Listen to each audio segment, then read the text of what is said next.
I'm Grace Meyer. And I'm Corbin Miller. And you are watching MNN. Recently, we've been experiencing huge out-of-control blizzards in Alaska.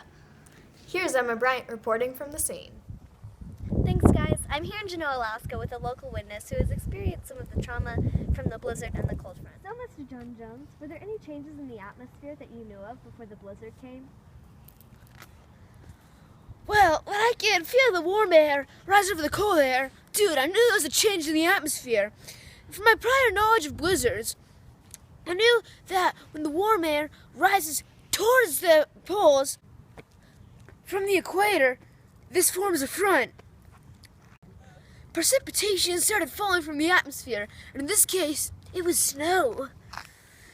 Warm air rises up the mountainside, and while it does, it dumps snow out of the clouds. And Mr. John Jones, how would one take safety precautions in this extreme blizzard condition? Well, in an ideal case, you don't want to be outside. You want to be indoors. But in a case that you are driving, you want to stock emergency supplies and make sure you have proper ventilation in case the snow clogs the exhaust pipe.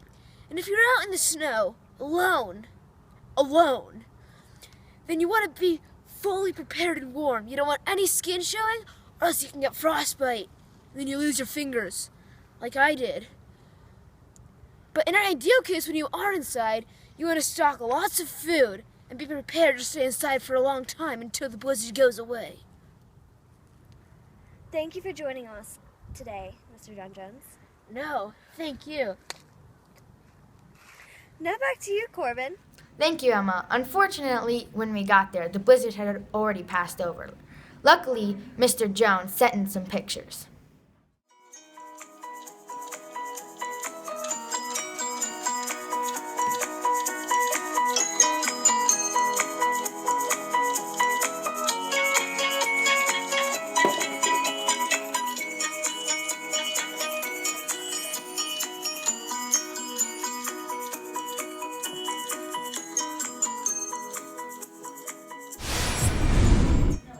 Currently, our news anchor Grace Meyer is out in the field studying hurricanes in Florida. Here she is with more details on this report. Thanks, Nick. I'm here in Florida studying the hurricanes. Follow me to my interviewee, Fred the Hobo.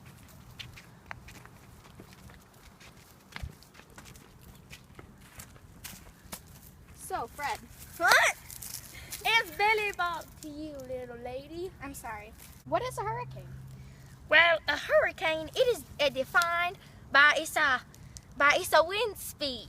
And this hurricanes are about 75 to 200 miles per the hours.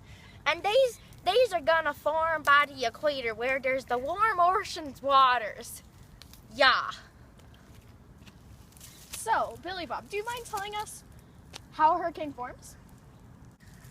Well, a hurricane forms near the warm, moist waters, mainly in the oceans. And they need lots of warm air over it and a lot of wind because those hurricane things go twisty and windy and they are just blowy. And the wind passes over the ocean surface and the water evaporates and rises. The water then cools and it condenses and then back into a large water droplets, forming large of them cloudy cumular nimble things.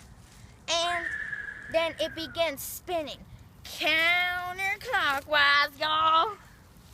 And then from west to east in the northern hemisphere. And then clockwise when it's east to west in the southern hemisphere. Then it goes faster and begins twisting and twirling around.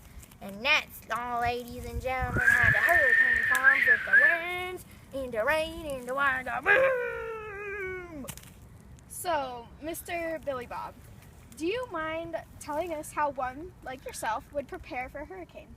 Well, when I lived with my granny in her nice 3-bedroom house, we would always be boarding up the windows, and we'd always make sure we had our disaster plan hanging up on the refrigerator, just in case something major were to happen.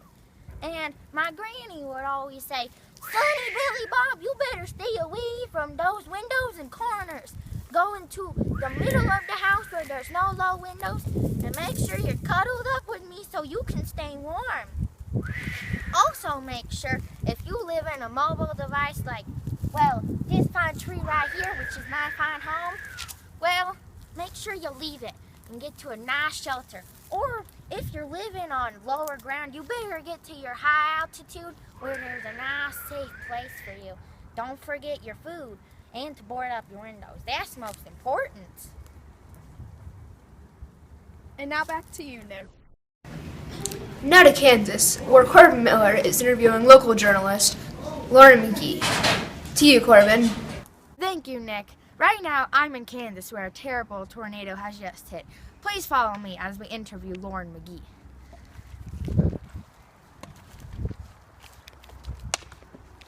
So, Lauren, I hear that you were in your house when the terrible tornado came. Can you tell me what a tornado is? A tornado is a mobile, destructive vortex of violently spinning winds that come down from a supercell thunderstorm as an appearance of a funnel that just sucks up everything. And technically, I was not at my house when the thunderstorm happened. I was at a local production of The Wizard of Oz. Dorothy's body has not been found yet. Oh, well, that is sad. And can you tell me how a tornado forms? Well, when the cold and warm air from the supercell combine, the cold air obviously goes down because it's denser, and the warm air goes up. But the warm air eventually twists into a spiraling cloud because of the warm air's connection with it, and it just becomes a destructive vortex. Thank you, Miss McGee. Now, how would somebody take safety precautions in this matter? Well, I would say to go to the lowest level of your house or basement, go to a windowless room, and lock yourself in there. Get away from all doors and windows because, if a tornado comes, it'll smash them.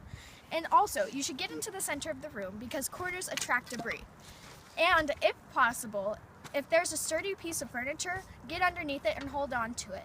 Also, use your arms to cover your neck and head. Thank you. Of course, my pleasure. We've been experiencing major thunderstorms in Texas. Here's Nick on the scene. We're here with Donna Lee in Texas, right after a severe thunderstorm. Follow me. So, Donna Lee, how did these clouds form that started this So I was sitting outside on my purple rocking chair reading my novel about Texas history. When I looked up at the sky and everything was gray and I didn't know what to do. So I looked outside my window on the 5th floor and she was outside playing with our pet squirrel in our rock farm, and she said, "No, Mommy, I want to finish playing with Tinky." Which anyway, Georgia, you put that bow back in your hair. Sorry, I get sidetracked sometimes. I went inside and I sat in the green room and I started to look at the clouds and I was taking notes about how they were forming because I didn't know what was happening. So I took some notes and then I researched it when the thunderstorms was up. The warm air rises and the cold air sinks, and then the air becomes saturated and more dense, and the water particles from the sky that evaporated from the sun into the air start to form around dust, and that's how clouds are formed, and they form cumulonimbus clouds. And she started yelling at me and throwing rocks at me, and so I went inside because I wanted to be safe in this occasion. I knew there was severe thunderstorms coming, and Georgia! So, Donna, how do you take safety precautions for a thunderstorm? I was talking, but I guess I'll continue with that Sorry, question. ma'am. Thank you. Well, it's pretty similar. Why are you holding it so close? Sorry, ma'am. Better not. I have too much makeup on for this kind of day. Anyway, so it's pretty similar to hurricanes. What we do is we get away from corners and windows, and we hide in our pantry or in our basement with blankets. And if it's really severe, you want to stay away from any glass because the glass might the glass might break and kill you, and you don't want that to happen. So I would say stay away from corners, windows, and hide in a tight, closed space. Now for today's current weather with Emma Bryant. Recently, off the coast of Mexico, we've been experiencing Category 5 hurricane called Hurricane Patricia. It is said to be the largest hurricane ever recorded in the Western Hemisphere. It is a hurricane going 200 miles per hour. Earlier this year, the East Coast experienced a major blizzard. It got more than 30 inches of snow in some places and shut down major metropolis areas. Recently in Texas, there has been major floods, tornadoes, and thunderstorms, mostly residue from Hurricane Patricia, which happened in Mexico. Dun, dun, dun, dun, dun. Thank you for watching today's segment on MNN. Thanks to our sponsors, Weather Whiz Kids, KidsCrossingWeather.com, and a huge thanks to Google Images. Please join us tomorrow as we talk about Finding Dorothy, rebuilding Billy Bob's poor treehouse, and teaching Georgia some manners. I'm Grace Meyer. And I'm Corbin Miller. Thanks again for watching MNN. Oh, Donna Lee, how did these clouds form that started this thunderstorm? Well, they're cumulative. Hang on, don't go yet. So, Mr. John Jones, were there any signs of the blizzard that you knew of before it came? Well, when I felt the warm air rising over the cold air, well, dude, I knew there was like a change in the atmosphere. It's Billy Bob to you, little lady. I'm sorry. So, Billy Bob, how do hurricanes form? Let me look at my notes for that one. Thank you, Emma. Unfortunately, when we got there, the blizzard already passed over. Luckily, So, Mr. John Jones,